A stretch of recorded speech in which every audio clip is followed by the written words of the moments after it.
if you're in a relationship with a ninja and he around here a business owner and you satisfied with working at the dollar store, not that that's a bad job, because I was thinking about working there part-time, but I'm like, if I had time to do it, then I would do it, because I'm like, what's the damn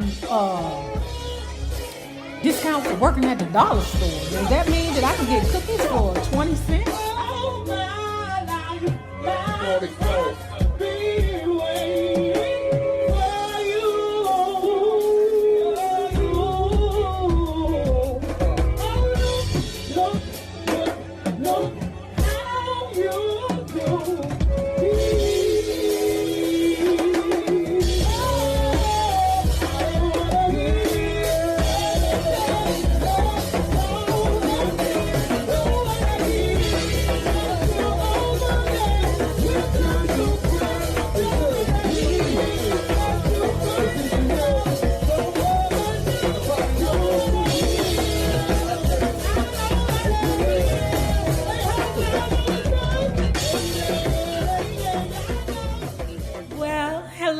Bugs. Hello there, Bellas.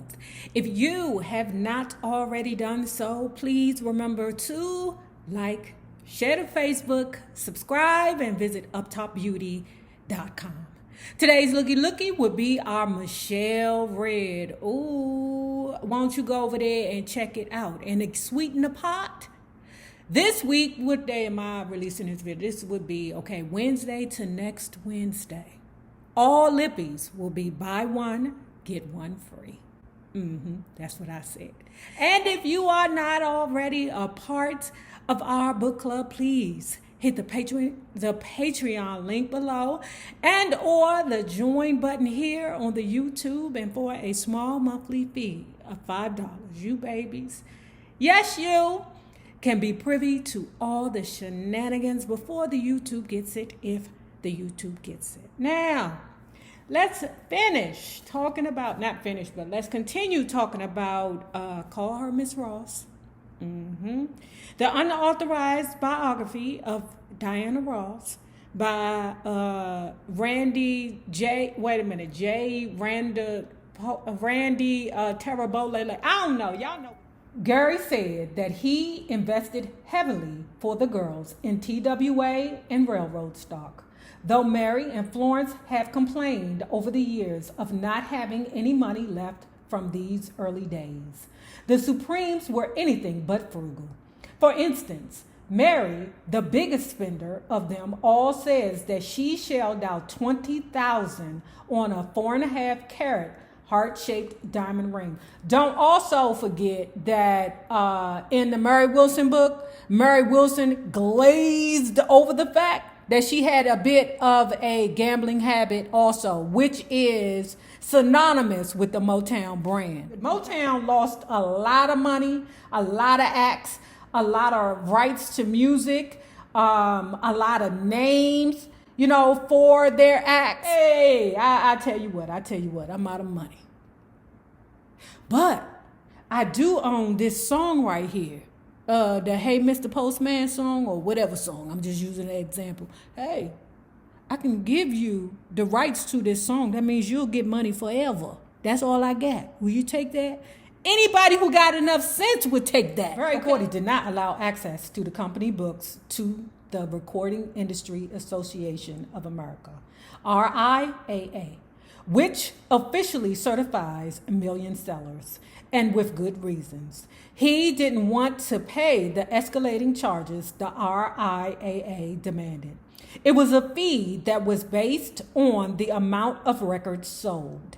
He also didn't want the RIAA, or anyone else for that matter, to know how many records he was really selling. Tell you what this ninja did.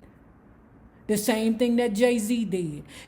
If Beyonce followed the Diana Ross plan, then JayZ followed the Barry Gordy plan. Do y'all remember? What was the name of his record company? Was it Tidal or Tidal? Do you remember when JayZ got exposed for inflating the streams sold on his streaming platform? listen, you're making these many spins or streams or whatever it is because he wants to encourage his people who have decided to drop this particular streaming platform to use his streaming platform, which was Tidal or Tidal. Let me tell you what the Barry Gordy did. Ooh. He said it was a way to boost morale, and it worked. It would work with me, you know.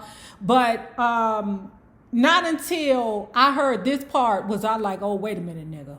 Hold on. So because he didn't want his people to know if they were selling over 1 million or less than 1 million, he kept them books locked up, as we previously read, right?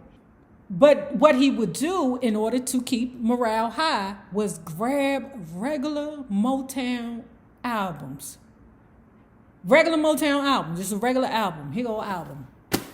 What kind of album is it? I don't know. Something, right? Can of spray paint, gold spray paint. Frame it.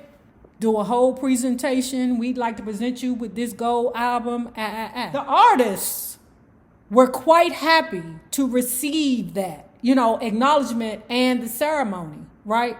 But come to find out, all them gold records weren't merited or earned. Okay. Marvin Gaye said that one time he received a gold record. He received a gold record from Motown, okay? And some told him, you know what, girl, look at this. Is this really gold? When Motown presented an artist with a gold record, it was often just an ordinary Motown release, spray painted gold and framed. Once Marvin Gaye actually took one of his gold records out of the glass frame and played it on his stereo. It was a Supremes record. When the Motown lawyer handed out royalty statements and checks to all the producers, writers, and artists, most of them never questioned a single deduction, charge, or earnings.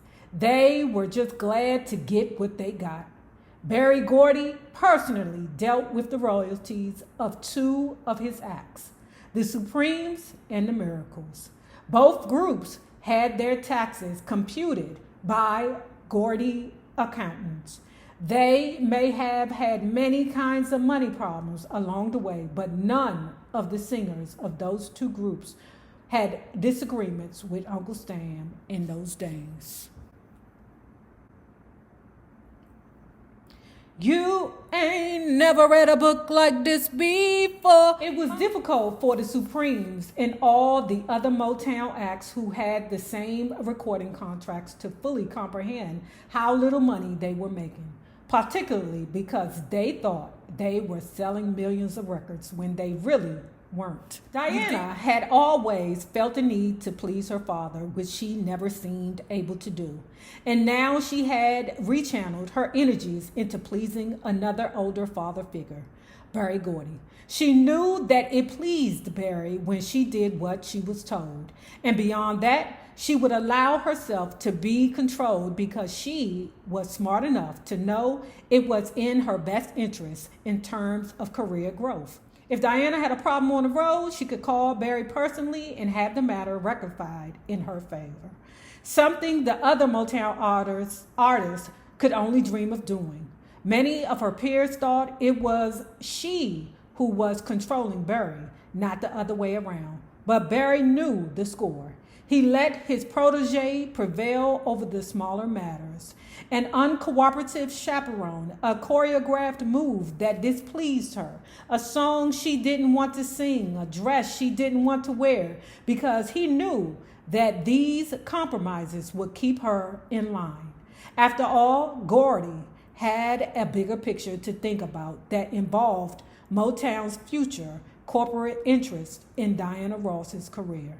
He also had the vision to know that as long as his star was content and satisfied, she would be cooperative and agreeable.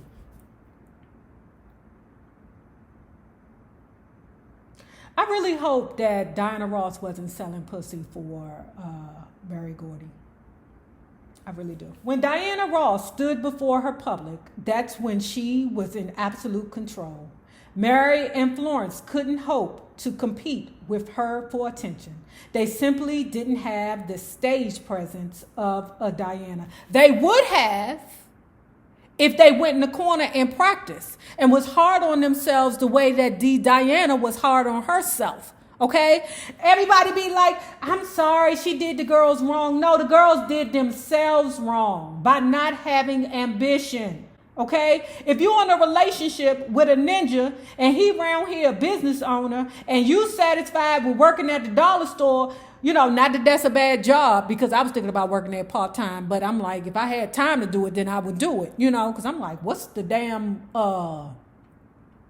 discount for working at the dollar store? Does that mean that I can get cookies for 20 cents? If you sitting there and you are lackluster, okay, and you are comfortable with being lackluster, then, you know, that's your fault. So when I first started being a probation officer, right, I had decided that this was it. You know, this was what I was going to be doing. You know, I'm happy with what I'm doing. I, you know, went to college. I'm in my field of study. Hold on, y'all. I'm in my field of study. You know, I'm good here, right?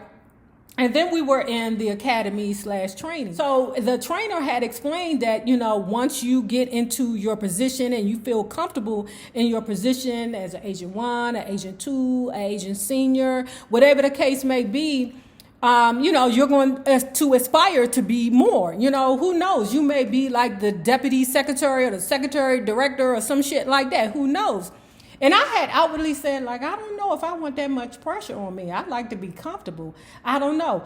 And the lady said, don't you ever say that out loud. You don't want anyone to know that you are comfortable with just being. In reality, no, I'm not with that bullshit. Okay, I'm not with locking people up just because, you know, he got shot yesterday. I'm not with that shit. Okay, I'm not writing no warrant because a nigga got shot at the bus stop. Why the hell am I supposed to write a warrant on him? He was at the bus stop catching the fucking RTD, the X bus, and he got shot. Don't you know that whole bus line? You can get the red rum on that entire bus line, and he got shot. Now you want me to write a warrant for that bitch? No. The biggest points of contention between Diana Ross and Barry Gordy were always the result of his trying to tell her how to hone her stage persona. When he tried to take control of one true freedom, I would hate it when he would come backstage after a show with his notepad and all his criticisms. She recalled, leave me alone. I'd tell him, I know what I'm doing.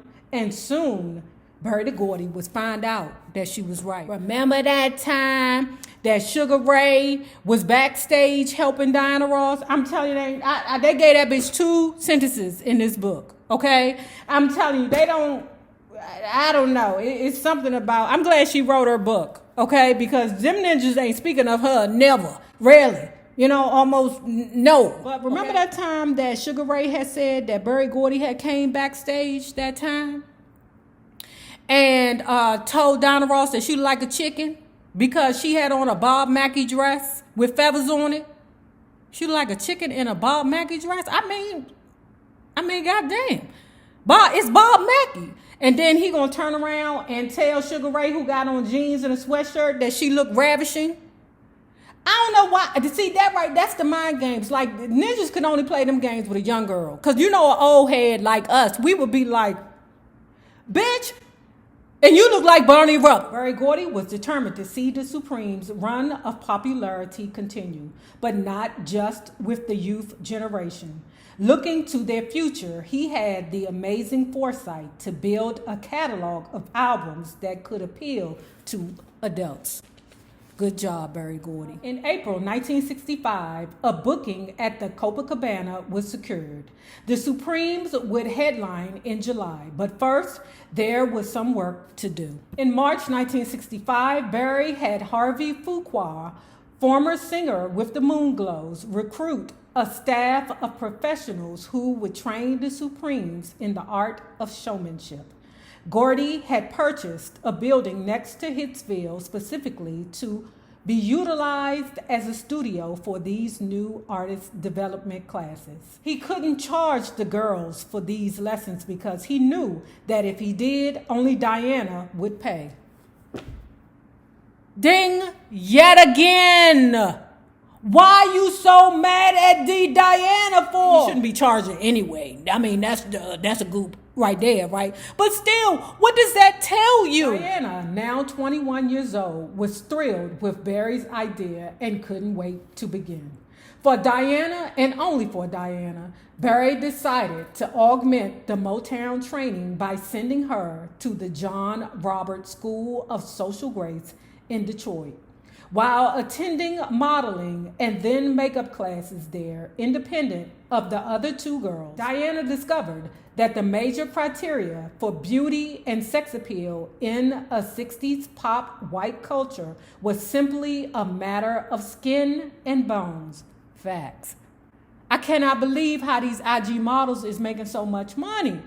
I cannot believe this. These girls is thick as horses. Like, you know, back in the day, the skinnier, the better. I told y'all that my mom used to be a model, right? She used to model for Barbizon, right?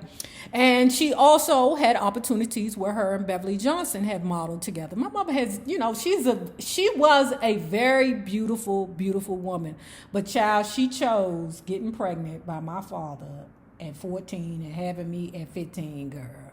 I will never understand that, girl. I will never understand somebody giving up a promising modeling career, girl, for love. So this was at first difficult to comprehend because it was such a new concept.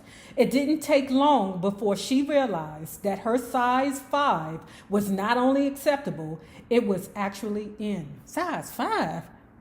No. You know, listen, look, y'all, listen. Sizes were so different then. It's getting dark, y'all. That's why, you know, the lighting is changing or it's getting worse. But anyway, size 5? What the No, that must have been the 1960 standards, okay? Because she looked like a 0 to me.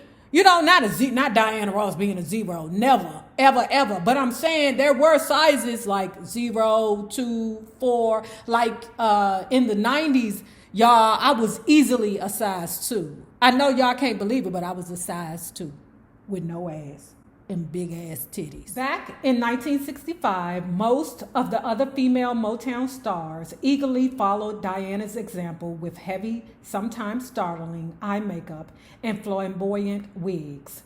Not that Diana Ross invented cosmetics and fake hair, but at Hitsville, she was certainly the one responsible for defining standards of glamour. In many ways, everything the Supremes accomplished after the Copacabana was due primarily to the extensive training they received for that date. In many ways, everything the Supremes accomplished after the Copacabana was due primarily to the extensive training they received for that date. Diana's experiences of the last 5 months only served to reinforce her perspective on show business. She was committed to her life as an entertainer, to Barry, who had made so much available to her, to Motown, and for the time being anyway, to her role with the Supremes. By now, Diana and Barry were making love, music, and money together, and he was constantly prompting and coaxing her into expanding her horizons, almost to the point of exhaustion. But he was tender with her as well. Diana herself complained privately, "All Barry and I ever talk about is my work and the Supremes. I don't feel like I really know him like I want to. Is he interested in me or just my career?"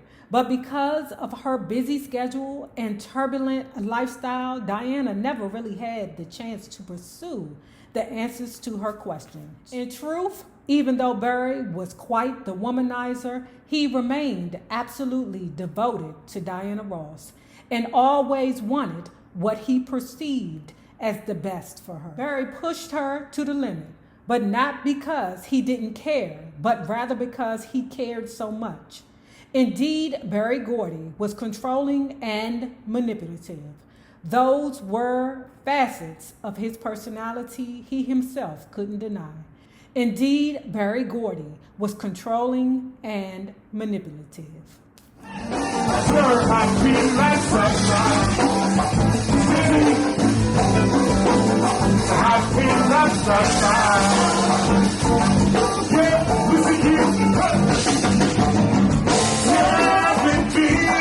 So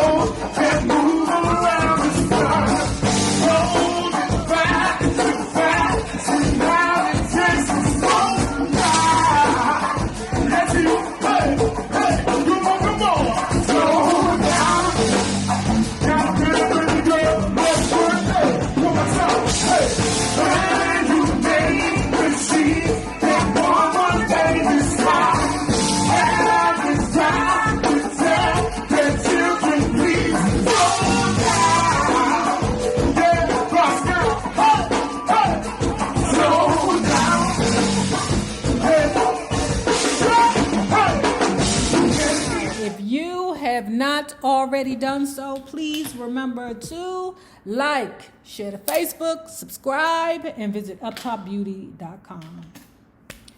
Now remember this, the same people that you meet on the way up will always be the same people that you meet on the way down. My naysayers, my patron loves. You babies, have a good one.